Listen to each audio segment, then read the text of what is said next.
So, yeah, I'm trademarking it. And we got one, and they have fun, and hey, we're going because I clap the hands. You can trust whoever you want to trust. I don't care. Go ahead and trust them.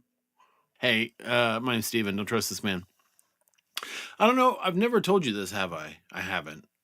Brace yourselves. And I'm not telling you this by way of apology.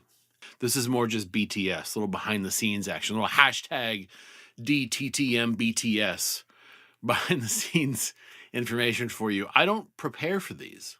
You probably knew that now that you've heard me say it.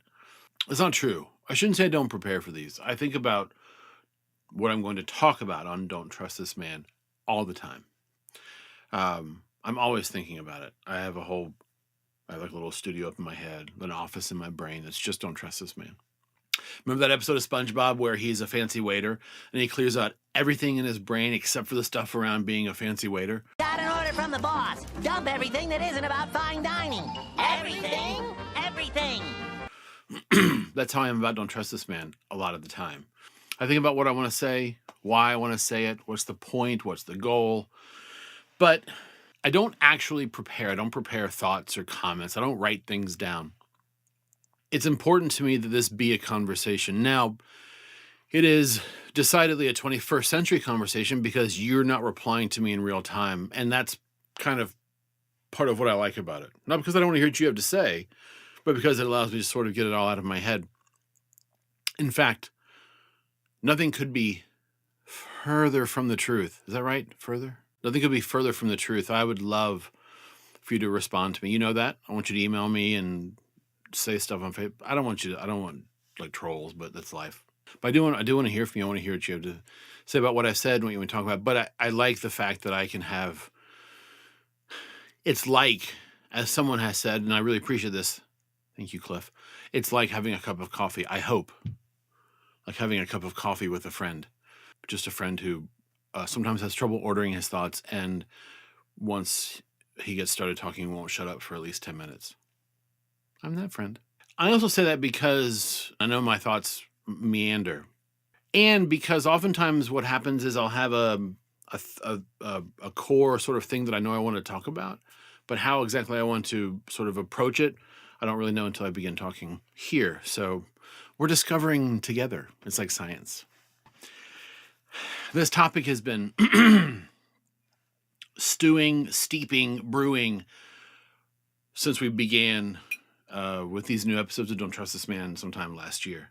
And I honestly have no idea. I have no end game with this one.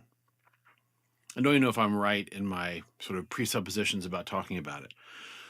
So here it is. We'll just see what happens.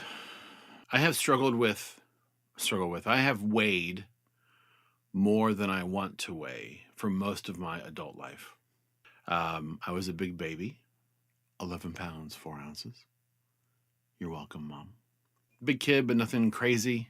Had actually a couple slender years in high school. Looking back at photos, I have forgotten them. I've buried those memories in Mountain Dew and fried chicken. I had a couple slender years in high school. Got married. Hypnotized a very lovely woman. Convinced her that I was marryable. I used the Imperio curse. Is that right? We got pregnant with our son. And I gained roughly 827 pounds through the course of the pregnancy. And really since then, up and down, some weight loss, some weight gain, some fluctuations. But really since then, I've just weighed more than I want to weigh. I know what you're thinking. And yes, I blame my son. No, I'm just kidding. And so I was thinking sometime early to mid to late at some point in 2016, I was thinking, you don't hear, and our society is really weird about all this, so I don't even know how to talk about it. So forgive me. I ask for forgiveness in advance if I say anything that's in any direction out of bounds. Nobody talks about this in this way, or I don't know. But you don't hear like guys talking about it a lot. Not that, and my point really is that sort of body negativity isn't gender specific. It isn't orientation specific. There are people, maybe a lot of people, maybe all people at some point in their lives who don't like something about the way they look or the way they're built or the way they're made. You don't really hear just males talking about wishing they weighed less. Maybe they're out there and I just don't pay attention. And I guess it just got me thinking, like, would that help? Like, I don't know. I don't know if that would help or not. My second thought then was, well, listen, here's the deal.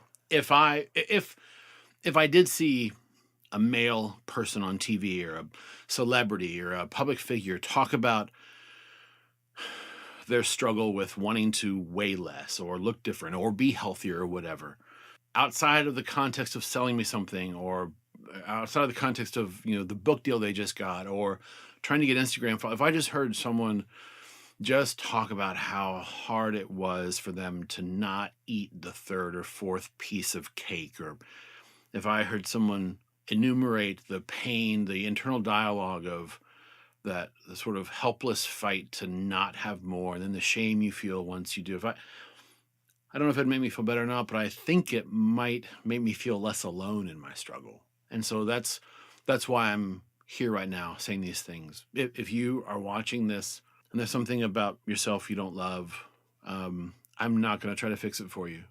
I'm probably not smart enough or well trained enough. But what I can do is say, hey, I know what that feels like, and I'm sorry. It sucks. I hate the fact that sometimes I hate the way I look. I hate the thoughts I have when I think I wish I weighed less because then my clothes would look better on me, or I wish I looked like this person or this person, or I know, no pun intended, or maybe pun intended, I know the weight of those thoughts and those feelings, and I'm sorry that you have them too. And if it's any hope, even if just for a moment, you're not alone. Sometime around the turn of last year, of 2016, my wife and I were talking about advertising. We did a post about this, I think, right around New Year's. But she made a really good point. She said, it's funny, leading up to Christmas, the commercials are all about indulgence, right?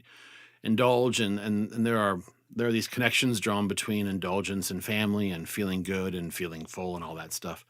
But then the minute Christmas is over, it's all about how you're fat and you're too big and go to the gym. And I said to say this, that as I mentioned at the top of this episode, our society, I don't think we as a society know how to talk about these things. And our opinions are trying to catch up with science, and science is catching up with our opinions in terms of the role we as humans play in the development of our bodies and the way our bodies manage and store and burn calories and all that stuff. But I say all that to say this, that there can sometimes be a weird feeling around like weight loss. Like some people say, no, you don't need to lose weight. You're perfect the way you are. And other people say, well, you should be healthy, whatever weight.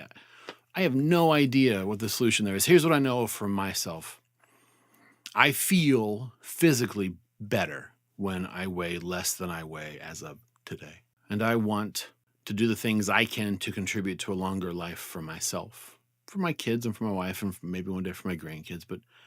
And I want to weigh less. If nobody else ever saw me again, if I once and for all settled the issue of acceptance and society's approval of who I am and how I look, if all that was settled and gone, I'd still want to weigh less. And so I'm doing things in that direction, and I'm doing them poorly and haltingly, and I'll probably fail and fall off the wagon or make bad decisions and then try to come back. I don't know. The journey, I'm sure, will be fraught. But again, I'm not saying that to say that that's what you should do. I don't know what you should do. All I want you to know for right now is that the struggle, I know, is real. And I'm sorry if the struggle is yours. And you are not the only one. Okay? Is that okay? I don't know. Listen, email me or Facebook message me or tweet me. Yeah, the Twitter's is it's at this is DTTM, and then Facebook, and then you can email me at Steven. My name's Steven, STEVEN, at don'ttrustthisman.net. I hope you enjoy these, but don't trust me. Whatever you do, don't trust me. Think for yourself. Be a critical thinker. And until we're together again, be well.